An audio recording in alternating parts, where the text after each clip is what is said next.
Assalamualaikum warahmatullahi wabarakatuh. Jadi sedikit mereview kondisi ekonomi negara kita akhir-akhir ini. Jadi banyak kebijakan yang unconditional, jadi tidak sesuai dengan kondisi, unpredictable, tidak sesuai dengan prediksi dan forecast, peramalan para analisis, para ahli. Sebagai contoh ini apa yang sudah disampaikan David ketika forum FOMC itu dibacakan, kemudian para pelaku ekonomi itu menyoroti tentang langkah David. Kan banyak yang kecewa atau tidak terprediksi kebiasaan David.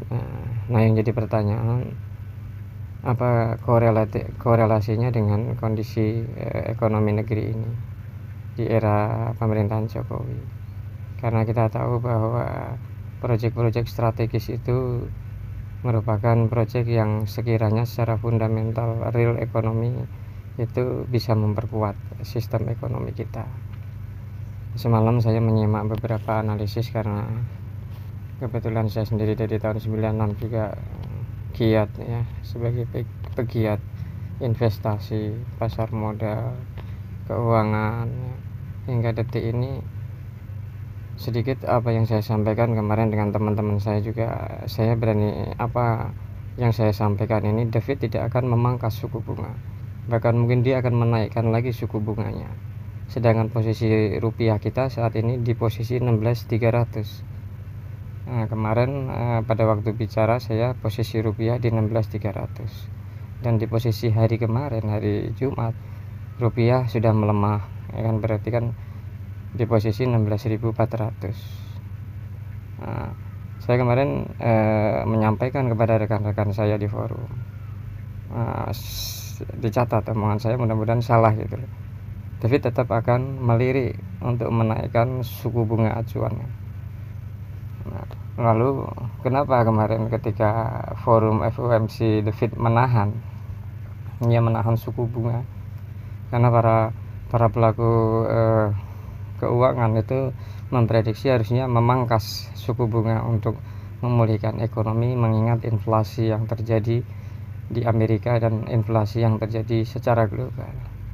Ada yang unpredictable, ada yang tidak unconditional, atau yang unconditional yang memang menurut manajemen Amerika dan Uni Eropa sendiri bahwa fundamental ekonomi yang disampaikan di situ sebagai employment, jadi sumber daya manusia, employment itu kan pekerja, dua hal yang disoroti oleh David, yang membuat David akhirnya harus menahan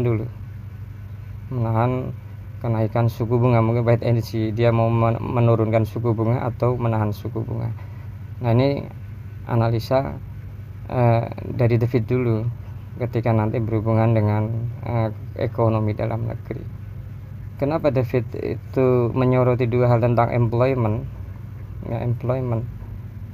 Karena memang sumber daya manusia. Jadi secara manajemen Amerika, Uni Eropa itu memang benar-benar memperhatikan tentang pekerja.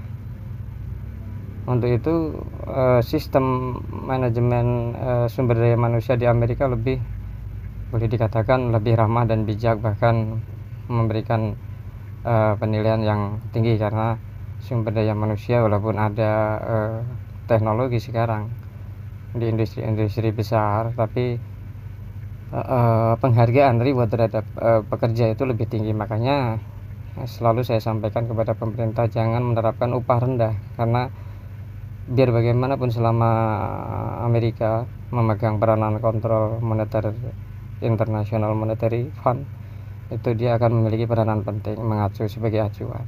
Sedangkan sumber daya manusia di Amerika itu dinilai lebih tinggi atau dihargai tinggi.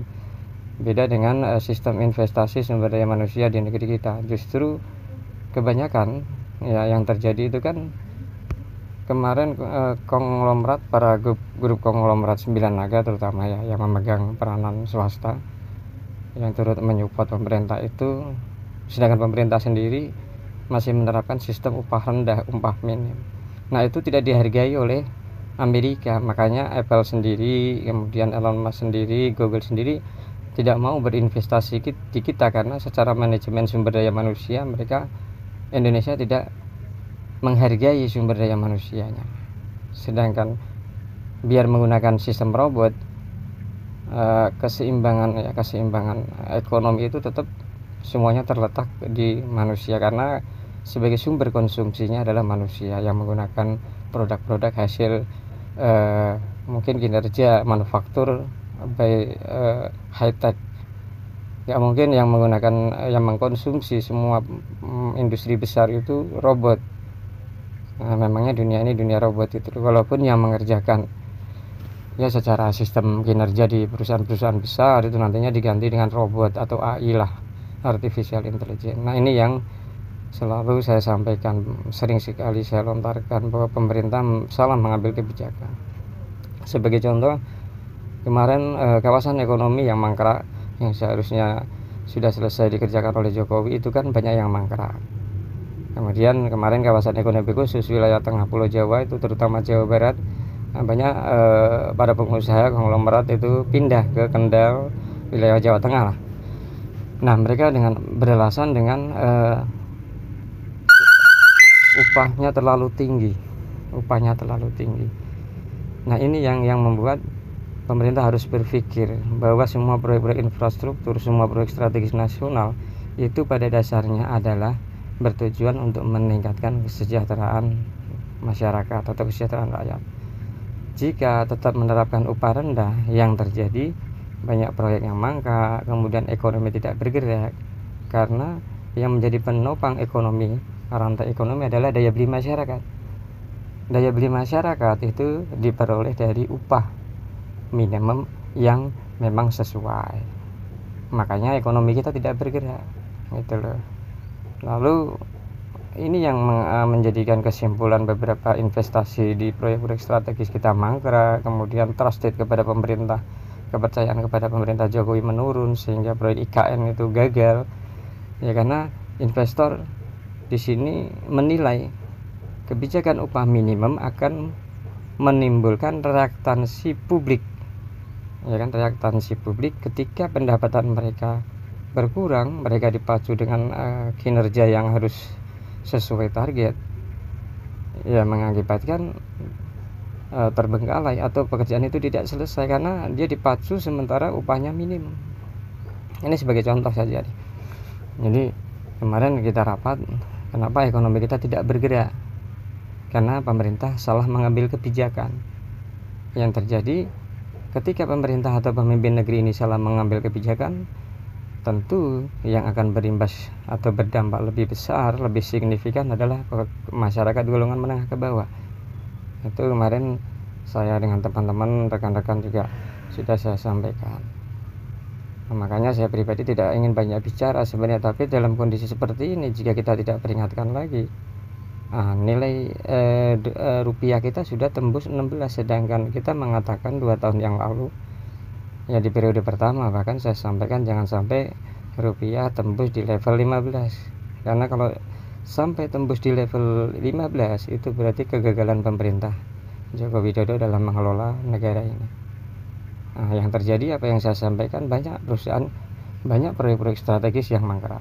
Sebagai contoh ya, untuk membangun kawasan Pulau Jawa, untuk Pulau Jawa sebagai sentral basis ekonomi kita, karena Pulau Jawa adalah lumbung high tech, lumbung pangan, lumbung ilmu pengetahuan yang menjadi central point untuk Indonesia sentris, sehingga ketika semua perkembangan pertumbuhan di Pulau Jawa itu tinggi, mereka akan menyupport pulau-pulau yang lain seperti Sumatera, Kalimantan, ya, kemudian Sulawesi, Papua. Nah, ini yang pemerintah lupa, harusnya dibangun dulu Pulau Jawa dengan baik, proyek-proyek strategisnya dengan baik, baru disupport.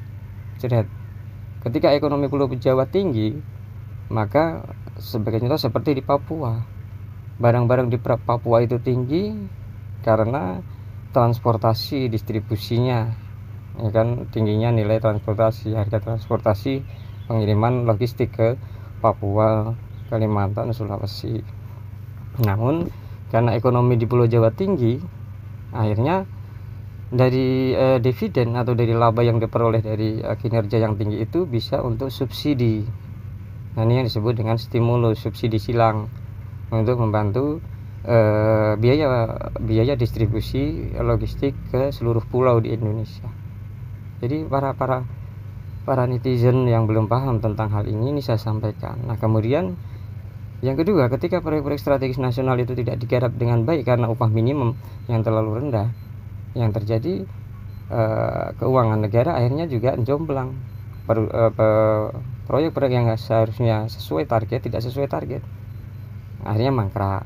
Sebagai contoh Kertajati, ya kan, kemudian di Pulau Jawa itu banyak sekali yang mangkrak. Itu karena kesalahan manajemen, yang akhirnya mereka justru lebih mementingkan proyek-proyek betotan, proyek-proyek yang tidak di dalam mainstream atau blueprint Negara Kesatuan Republik Indonesia.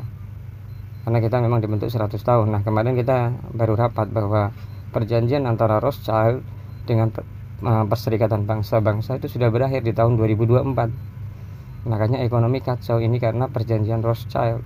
Kita tahu bahwa elit global itu dikuasai oleh keluarga besar Rothschild, ya kan. Makanya kita kemarin berbicara, walaupun kita segelintir orang, tetapi kita sudah membahas yang strategis. Disitulah fungsinya orang-orang strategis, membicarakan hal yang strategis, politis, dan policies, kebijakan yang membawa dampak. Karena ini dampaknya tidak hanya di dalam negeri. Kebetulan kemarin dengan tamu kita ada dari Malaysia juga, kemudian dari utusan UNHCR PBB, ya kan, untuk pengungsi. Kita membicarakan ekonomi dulu, kemudian kita berbicara mengenai bahan bakar sebagai suplai manufaktur, kemudian kita berbicara tentang pengungsi, ya kan. Karena mau tidak mau kita harus berpikir, orang-orang strategis berpikir, karena pemerintah sendiri sudah tidak bisa berpikir untuk menyelesaikan permasalahan-permasalahan ya di dalam negeri, karena kapasitasnya memang bukan bangsawan dan negarawan. Jadi cara pandang dan berpikirnya berbeda. Itu yang saya tunggu kemarin dari kebijakan David. Kita tidak boleh terus pemerintah dengan ekonomi kita masih baik-baik saja, karena saya sampaikan dan selalu saya sampaikan kepada teman, catat omongan saya, dolar sudah 16.300, ini bisa mencapai ke level 18 karena sudah tembus ke 16.400. Kalau besok tembus ke 16.500, hati-hati, dia akan naik ke 17. Ketika kepercayaan investor sudah turun kepada pemerintah kita, nggak ada yang mau investasi ke dalam negeri kita. Contohnya Google, Apple, dan beberapa perusahaan Jepang lainnya, ya kan. Karena apa? Karena upah minimum sendiri, sedangkan Cina kemudian Jepang itu dibayar dengan upah tinggi. Ketika kekalahan Jepang di Perang Dunia Kedua setelah dibom atom, Jepang benar-benar terpuruk. Nah, makanya sumber dayanya dikirim ke beberapa negara maju untuk belajar ilmu pengetahuan. Mereka dibayar tinggi. Nah, kemudian Jepang menerapkan sistem dumping, harga konsumsi dalam negeri tinggi. Nah, kenapa Jepang bisa membangun ekonomi negaranya ketika harga-harganya tinggi di dalam negeri? Beda dengan pemerintah kita gitu. Jepang ketika mereka beli mobil di Jepang sendiri tinggi harganya. Nah, tapi rakyat Jepang bisa beli karena memang upahnya tinggi. Kalau di tempat kita beda. Harga beras naik tinggi tapi upahnya minimum.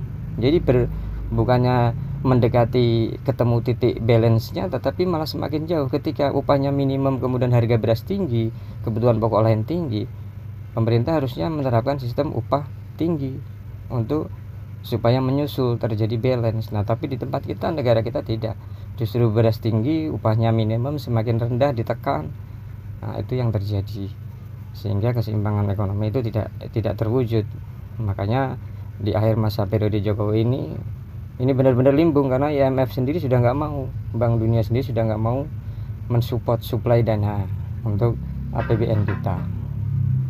Itu sedikit analisis saya selama ini.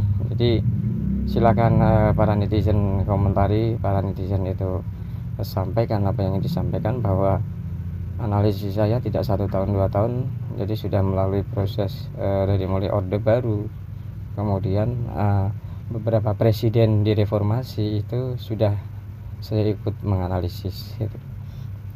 Itu saja dari saya. Mudah-mudahan pesan saya agar pemerintah segera mengambil kebijakan untuk strategis. Jika pemerintah Jokowi tidak mampu lagi kemudian mengambil kebijakan strategis, ya berarti harus tim ekonomi kita untuk segera turun untuk memperbaiki kinerja. Contohnya food estate, itu kan food estate kacau, rusak, ekosistemnya rusak. Kalau kita nggak turun, ya terjadi kerusakan yang lebih parah. Kalau tidak turun, masyarakat yang akan menerima imbas.